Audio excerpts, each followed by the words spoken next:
로마서 9장 14절부터 24절까지 말씀. 우리 찾았으면 우리 한 목소리로 같이 봉독하겠습니다. 그런즉 우리가 무슨 말을 하리요? 하나님께 불의가 있느냐? 그럴 수 없느니라.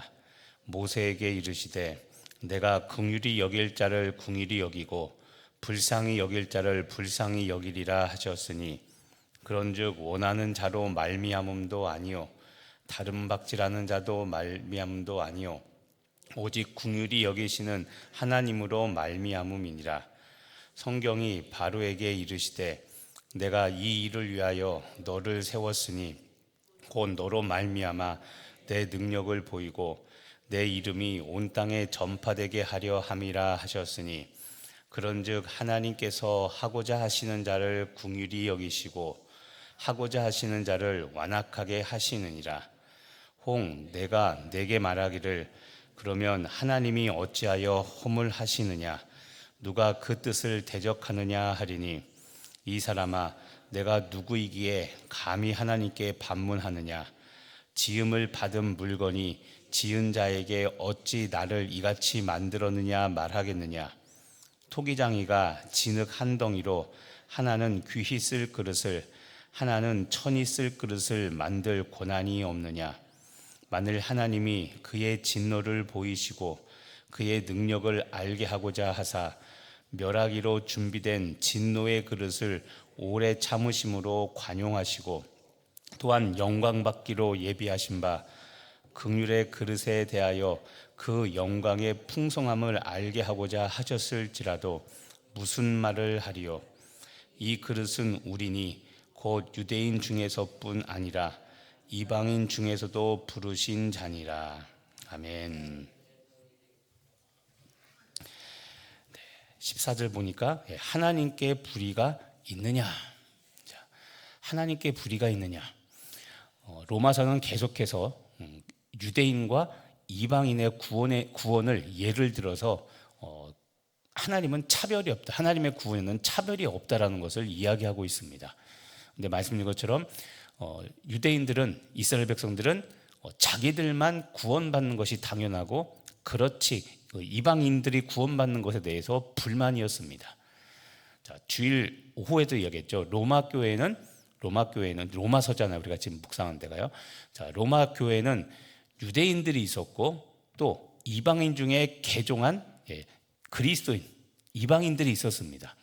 그러니까 태어날 때부터 유대인으로 태어난 사람들과 이방인으로 태어났지만 복음을 듣고 예수님을 영접한 이 두 부류, 이방인, 유대인과 이방인이라는 두 부류의 그 교인들이 로마 교회 안에 있었던 겁니다. 근데 문제는 유대인들이 자꾸 이방인들에 대하여 차별을 하는 거죠. 왜 하나님께서 저들을 구원하셨을까? 우리는 인정할 수 없다는 거였습니다. 근데 오늘 그 문제를 또 바울이 신랄하게 이야기를 합니다. 자, 그래서 오늘 14절, 하나님께 불의가 있느냐? 자, 불의, 이게 뭐냐면 왜 하나님께서 저 더러운 이방인들을 구원하셨느냐? 이건 하나님의 의가 아니지 않냐라는, 그래서 불의하냐고 불의하지 않냐고 지금 따져 묻는 겁니다. 자, 그러자 바울이 예를 듭니다. 오늘은 모세와 바로를 예를 듭니다. 자, 15절, 모세에게 이르시되 내가 긍휼히 여길 자를 긍휼히 여기고 불쌍히 여길 자를 불쌍히 여기리라 하셨으니, 우리가 볼 때 모세와 같이 아주 그 권능 있는 좋은 이런 사람은 구원받는 거, 하나님께서 모세와 같은 사람을 구원하는, 긍휼히 여긴다는 게 바로 그겁니다. 모세와 같은 사람을, 훌륭한 민주적 지도자를 긍휼히 여겨서 구원하시는 것은 당연하게 여깁니다. 그런데 16절, 그런즉 원하는 자로 말미암음도 아니고 다른 박질하는 자로 말미암음도 아니고, 자, 원하는 자, 특별히 하나님께서 원하시는 자만 구원한 것도 아니고 다른 박질하는 자, 뭔가 열심, 공로가 있는 자를 구원하는 것도 아니고, 자, 하나님께서 모세를 선택하신 이유가 무엇이냐면 16절 후반부입니다. 오직 긍휼히 여기시는 하나님으로 말미암음이니라. 하나님께서 모세를 긍휼히 여기셨기 때문에 그를 선택하신 것이라는 겁니다. 그래서 자, 이제 중요한 단어 하나가 있습니다. 본문에는 없지만 신학적인 용어 하나가 있습니다. 자, 하나님의 주권적 선택입니다. 하나님의 주권적인 선택. 예. 긍휼히 여기시는 자, 하나님께서 긍휼히 여기시는 것은 모세를 불쌍히 여겨서 그를 지도자로 세운 하나님의 주권적인 선택이라는 겁니다. 그럼 모세도 흠이 있었습니까? 없었습니까? 있었죠. 예. 그래서 모세도 완전하지 않습니다. 그런데 그럼에도 불구하고 지도자로 세워서 출애굽의 역사를 이룬 것은 하나님의 주권적인 선택이라는 것이죠. 그 다음 또 하나의 예를 듭니다. 17절 성경이 바로에게 이르되, 자, 바로, 여러분 바로는, 우리가 아는 바로는 구원받을 만한 자격이 있습니까? 없습니까? 자격이 없죠. 왜냐하면 출애굽하라고 그렇게 10번씩이나 재앙을 했는데도 불구하고 9번까지 재앙을 통해서 깨달았습니까? 못 깨달았습니까? 못 깨달았고 안 보냈잖아요. 10번째 장자의 죽음을 통해 비로소 항복하고 보내죠. 9번의 불순종. 자, 바로를 예를 드는데 18절 그런즉 하나님께서 하고자 하시는 자를 긍휼히 여기시고 하고자 하시는 자를 완악하게 하시느니라. 자, 여기서 보면 하고자 하시는 자를 긍휼히 여기시고, 이건 모세를 말하는 것이고, 하고자 하시는 자를 완악하게 한다, 이거는 바로를 말하는 겁니다. 18절부터 먼저 읽었는데, 자, 그러면 여기 나오죠. 18절 후반절에 보면 바로를 완악하게 하셨다고 그랬죠. 완악하게 하셨다. 그러면 바로를 왜 완악하게 하셨냐면 17절입니다. 자, 10절 중반절에 보면 내가 이 일을 위하여 너를, 바로를 세워서, 자, 곧 너로 말미암아 내 능력을 보이고, 자, 바로를 세우신 목적은 바로를 통해서 하나님의 능력을 보이고 내 이름이 온 땅에 전파되게 하려 함이라. 바로의 불순종과 이 출애굽 허락하는 과정을 통해서 하나님의 이름이 온 땅에 전파되는 것.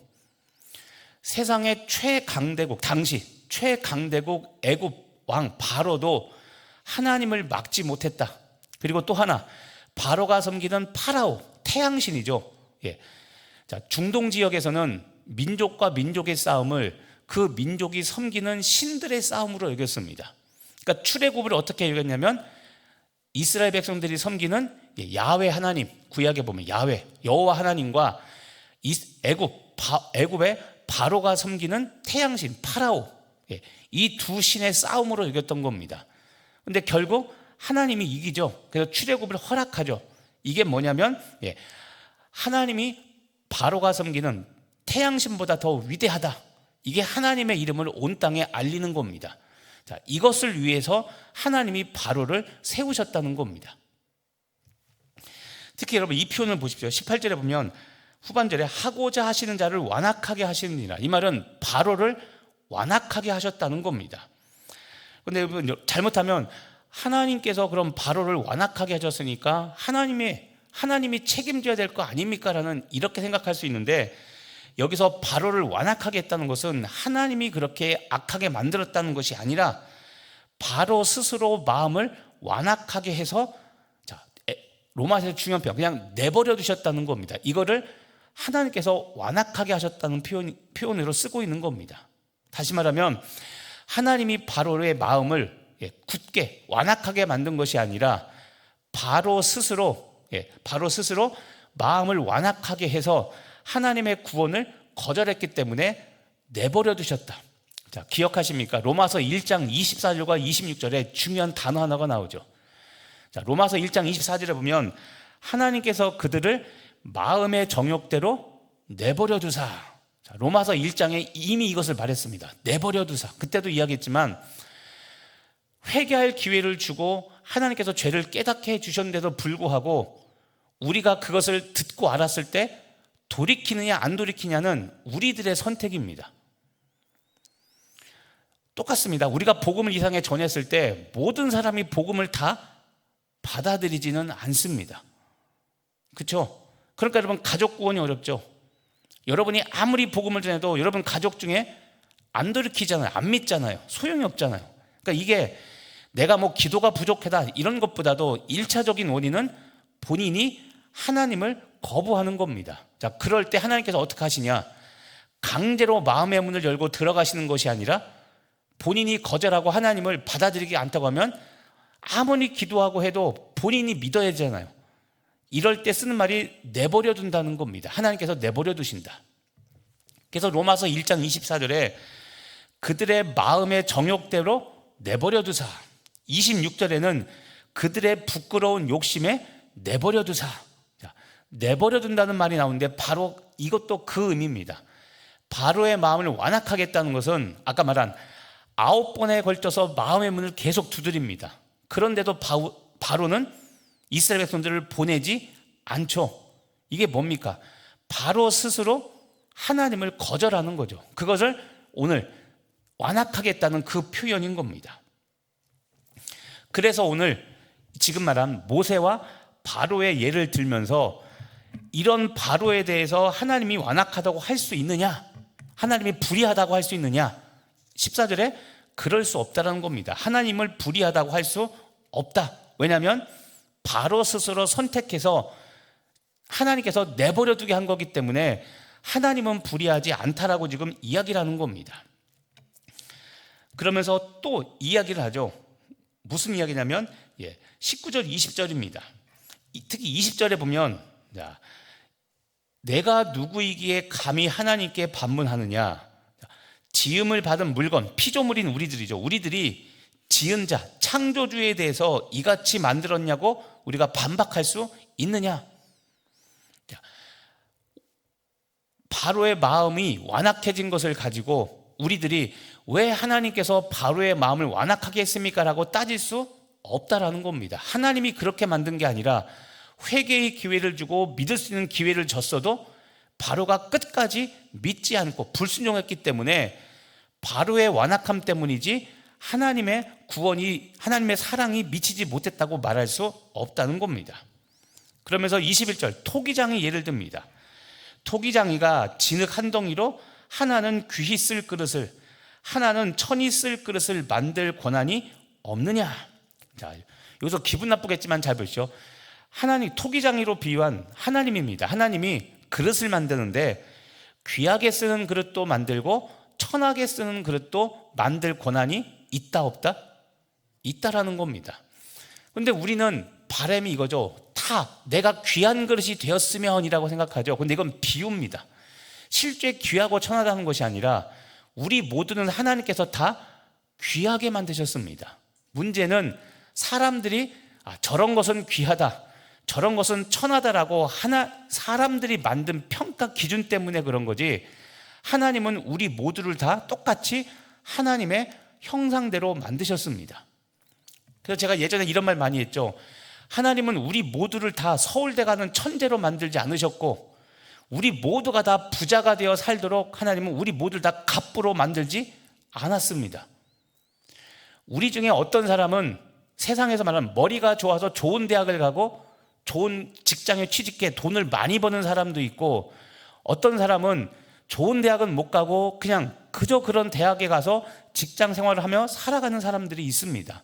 그런데 하나님이 보시기에는 세상 사람들은 좋은 대학 나와도 돈 많이 벌면 성공했다 이렇게 말하지만, 하나님은 우리를 볼 때 돈 많이 벌었다, 좋은 대학 갔다, 갑부가 되었다 해서 성공했다고 말하지 않고 우리 모두를 다 귀하게 여기십니다. 그래서 제가 이야기했죠.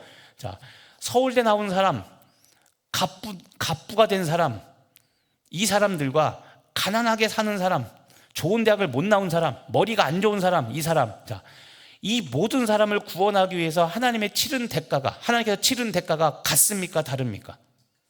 똑같죠. 어떤 값을 치렀습니까? 예수님이란 값을 치렀죠. 그러니까 그겁니다. 이게 믿음인 겁니다. 그래서 이야기했죠. 세속적 성공주의를 제발 조심해야 된다고. 제가 이런 꿈 제발 버리라고 했잖아요. 하나님 한 달에 10만, 1억 11조 하게 해주세요. 다 쓸데없는 이야기를 하겠습니다. 돈 많이 벌어서 헌금만 하는 게 그게 무슨 하나님께서 원하시는, 어디에 그런 성경에 그런 말이 있습니까? 우리 모두는 똑같습니다. 가치가 똑같습니다. 11조를 많이 하고 세상에서 이름 출세하는 게 그게 성공이 아니라 거룩하게 살지 않으면 모든 출세와 영광은 다 쓸데없는 겁니다. 여기서 거룩은 예수 그리스도의 성품, 하나님의 성품을 따라 사는 겁니다. 그러면서 이 토기장의 비유를 대면서 자, 24절을 보시죠. 24절. 이 그릇은 누구냐면 우리니. 자, 똑같습니다. 저와 여러분입니다. 이 그릇, 천하게 쓰는 그릇이든 귀하게 쓰는 그릇이든 이건 다 우리인데 곧 유대인 중에서뿐 아니라 이방인 중에서도 부르신 자니라. 자, 부르서 다 구원으로 부르셨다는 겁니다. 이방인이든 유대인이든 이방인이든 다 하나님께서 구원을 위하여 부르셨다는 겁니다. 자, 오늘 다시 한번 이야기하면 자, 이겁니다. 아까 18절. 그런즉 하나님께서 하고자 하신 자를 궁일이 여기시고 하고자 하신 자를 완악하게 하셨느니라. 아까 말한 모세와 바로를 비유로 들어 했던 이야기입니다. 그러면 자, 여러분 중요한 게 있습니다. 여기서 아까 얘기했죠. 오늘 말씀에서 중요한 핵심은 하나님의 주권적인 선택입니다. 이 단어는 나오지 않죠. 자, 하나님의 주권적 선택이 중요한데 또 하나 하나님의 주권적 선택과 함께 중요한 게 있습니다. 우리 인간의 책임입니다. 아까도 얘기했지만 바로 이야기를 이해를 하면 됩니다. 9번에 걸쳐서 하나님께서 징계, 그렇죠? 10가지 재앙을 내리는데 9가지 재앙에 이를 때까지 바로가 스스로 돌이켰습니까? 안 돌이켰습니까? 안 돌이키고 고집부리죠. 자, 하나님의 주권적 선택, 다시 말하면 바로도 긍휼히 여기셔서 그를 구원하시려고 했는데 돌이키지 않습니다. 모세도 여러분 똑같습니다. 처음 떨기나무, 가시나무, 떨기나무에 불꽃으로 하나님께서 나타나셔서 모세에게 출애굽 감당하라고 하죠. 출애굽 3장에 보면 여러분 그걸 경험하자마자 모세가 곧바로 순종했을까 안 했을까요? 곧바로 안 하죠. 버팅기죠. 3번에 걸쳐서. 그렇죠? 예. 나중에 막 손에 문둥병이 생기고 그렇죠? 나병이 생기고 그다음에 던진 지팡이가 막 뱀으로 변하고 이런 것도 왔다 갔다 하면서 그러면서 결국 모세도 3번에 걸쳐서 하나님의 설득 작업이 있자 돌이킵니다. 근데 이게 좋은 예입니다. 모세도 그렇고 바로도 그렇고 처음부터 순종하지 않았는데 모세는 3번의 불순종에 거치며 스스로 하나님의 부르심을 받아들이죠. 그런데 바로는 9번에 걸쳐서 계속 버팅기다가 결국 10번째 장자들의 죽음을 보고 스스로 포기합니다. 성경이 말하는 게 바로 이겁니다. 모세는 하나님의 주권적 선택 앞에 불순종했지만 결국 책임감을 가지고 그 주권적 선택에 동참해서 하나님께 순종하는데 바로는 그렇지 않고 끝까지 버티다가 결국 장자의 죽음, 징계가 다 내려진 이후에야 이제는 돌이키죠. 자, 하나님의 주권과 동시에 인간의 책임도 있다는 것을 지금 이야기하는 겁니다. 아까도 잠깐 그런 얘기했지만 자, 여러분들이 오늘 말씀인 겁니다. 우리가 살면서 이해할 수 없는 일들을 역시 겪습니다. 자, 이해할 수 없는 일을 겪을 때 우리는 하나님에 대하여 의심을 합니다. 과연 하나님이 살아계실까? 과연 하나님이 사랑이실까?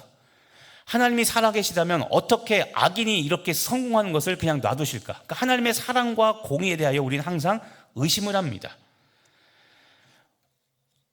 왜 저 사람은 용서해 주시지 않을까? 왜 사랑을 베푸시지 않을까? 반대로 저 악인에게는 왜 공의를 베풀지 않을까? 하나님의 주권에 대한 우리는 의심이 있습니다. 하나님의 주권에 대한 의심. 그런데 오늘 말씀은 내 지식으로 다 하나님의 섭리를 이해할 수 없어도 하나님의 주권을 끝까지 신뢰하고 하나님께 끝까지 마지막 순간에 순종하라는 것이 오늘 바울이 우리에게 주는 메시지입니다. 안타깝지만 인정해야 될 게 있습니다. 아까도 얘기했는데 여러분, 안 믿는 가족을 위해서 열심히 기도합니다. 그런데 우리가 생각하죠. 하나님은 사랑의 하나님이라면 가족권을 기도하면 들어주셔야 됩니까? 안 들어주셔야 됩니까?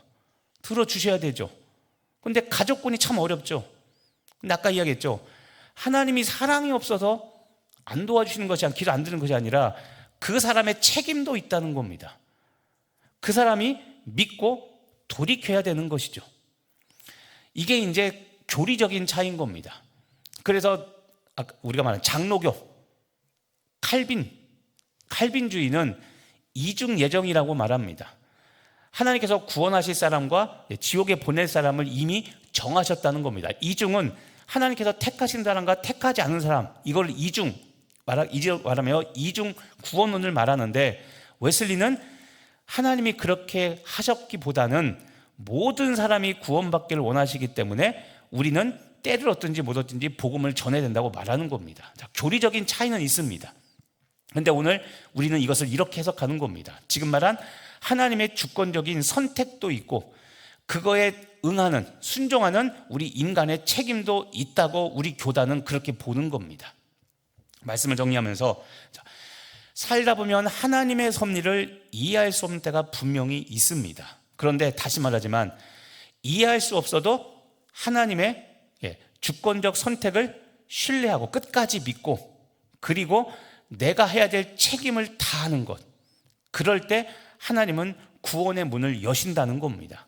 그래서 유대인이든 이방인이든 마지막 순간에 순종할 때, 하나님의 부르심에 순종할 때 하나님께서 그들을 구원하시는 것처럼 우리도 오늘도 살면서 요즘 여러분이 이해할 수 없는 하나님의 섭리가 무엇입니까?